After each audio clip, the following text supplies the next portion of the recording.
عاملين ايه؟ يا رب تكونوا بكل خير. كل سنة وانتوا طيبين ورمضان كريم عليكم. هنعمل مع بعض دلوقتي البقلاوة او الجلاش بالمكسرات والكنافة. حاجة كده طعم روعة وريحة جميلة جدا وقرمشة. اول حاجة هنجهز شربات. طبعا هنحط كوبايتين سكر على كوباية مية ومعلقة ليمون وواحد فانيليا صغيرة، وبعد بعد اول الغليان، وهنسيبها تغلي عندنا 7 دقايق ونرفعها تبرد.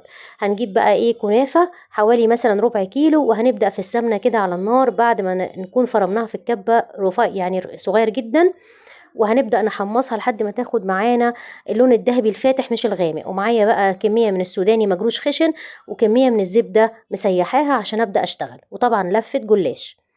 وهبدأ أجيب كده الصاج،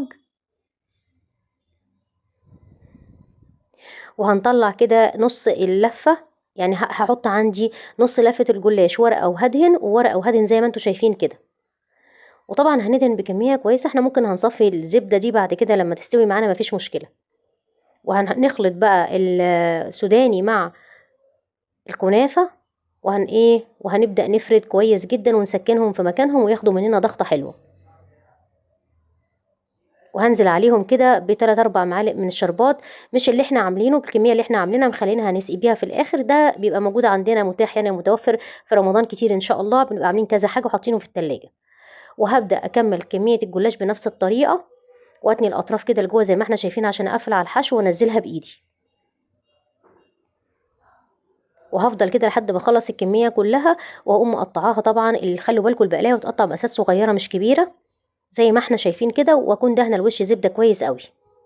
وهدخله الفرن عندي أول حاجة لمدة 10 دقايق على أعلى درجة حرارة. بعد كده هنزلها على 200 لحد ما يقرمش وياخد معايا اللون اللي احنا شايفينه ده ويورق. يطلع وهو سخن خالص ياخد معايا الشربات أو السيرة وهيكون برد. وخلوا بالكم اهتموا جدا بالأطراف وانتوا بتصبوا.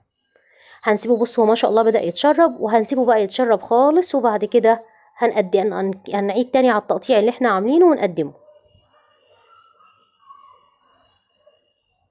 طعمها تحفة بقى. طعم الجلاش من جوه بيبقى طري كده، والتوريق من بره ومن تحت، من فوق ومن تحت فيها قرمشة خفيفة.